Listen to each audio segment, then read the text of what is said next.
Welcome to Boundless Byte Studio, the place where we cut through the noise and talk about the truths most people don't want to admit.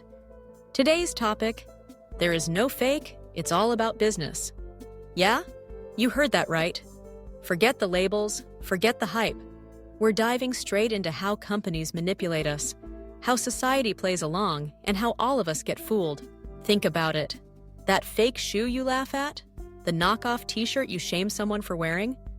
What if I told you both the fake and the original are made in the same factory, by the same workers, with the same materials? The only difference? Who gets to slap their logo on it? That's business, not authenticity. Let's break this down. Big brands don't just sell products, they sell status. When you buy Nike, you're not just buying a shoe. You're buying into an identity, a feeling, a tribe. You want to feel part of that elite club. That's the real product. The shoes, the shirts, the bags, they're just the wrappers for the status they're selling. Here's a simple example. A plain white shirt from a luxury brand can cost you $200.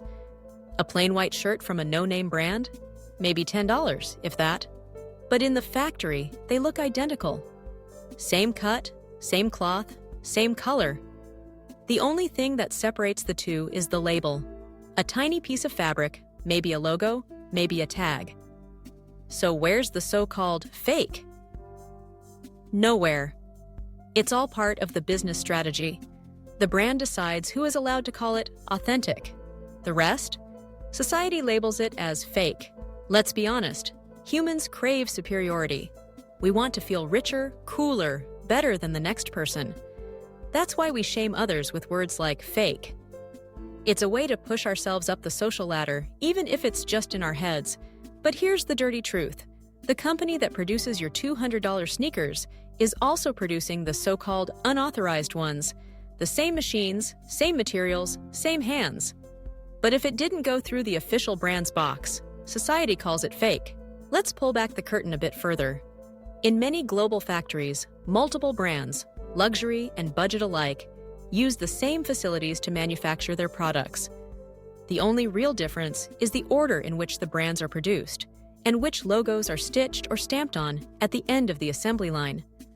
Those knockoff sneakers, they might even be made during the night shift, on the very same equipment, with the very same skills and attention to detail. The distinction between real and fake is a story, not a material fact.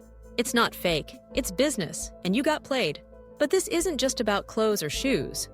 This is about how society is divided by a business narrative. Rich versus poor, original versus fake, cool versus cheap.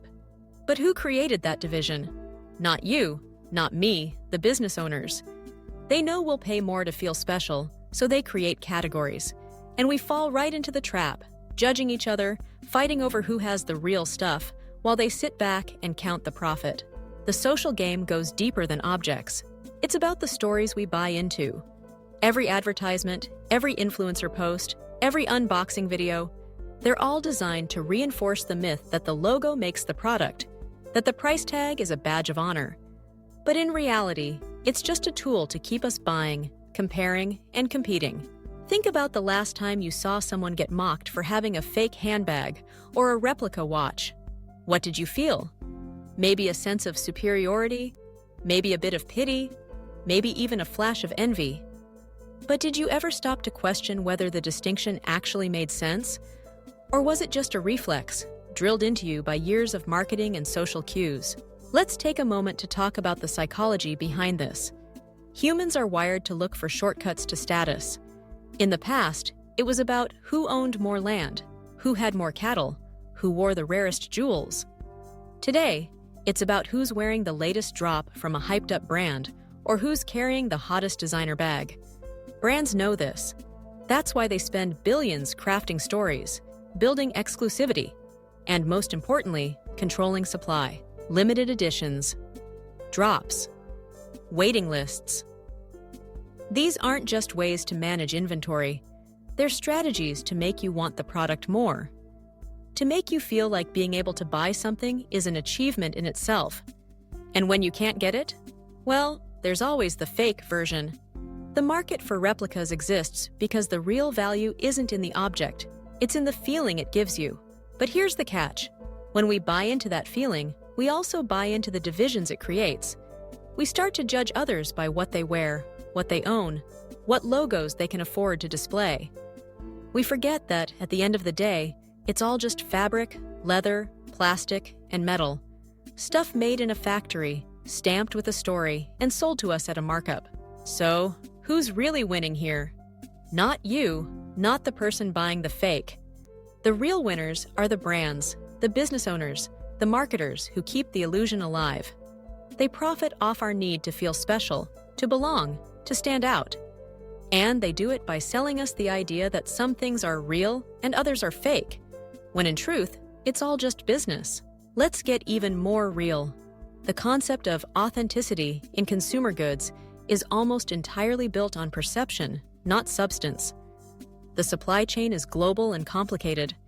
Raw materials are sourced from the same places. Factories often switch between producing for luxury and budget labels without missing a beat. Quality control? Sure, there might be some extra checks for the high-end stuff, but the differences are often so minor that only an expert or a microscope could spot them. Yet we let these tiny, often invisible differences dictate how we feel about ourselves and others. We let them divide us. We let them determine who gets to feel proud and who has to feel ashamed. All because of a story invented to sell more products at higher prices. Here's another twist. Sometimes the fake is actually better. There are factories that specialize in making high-quality replicas, products that match or even exceed the originals in craftsmanship. Why? Because they have to. Their customers are pickier, their reputation is on the line, and the only way to compete is to make something worth buying. Meanwhile, big brands sometimes cut corners, banking on the strength of their name to carry them through. So, what's the lesson here?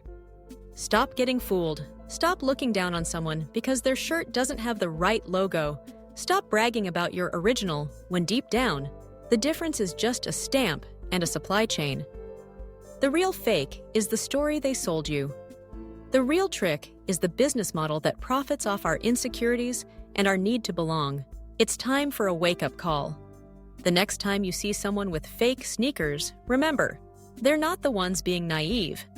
The real naivety is believing that a logo, a tag, or a price tag can define your worth, or anyone else's.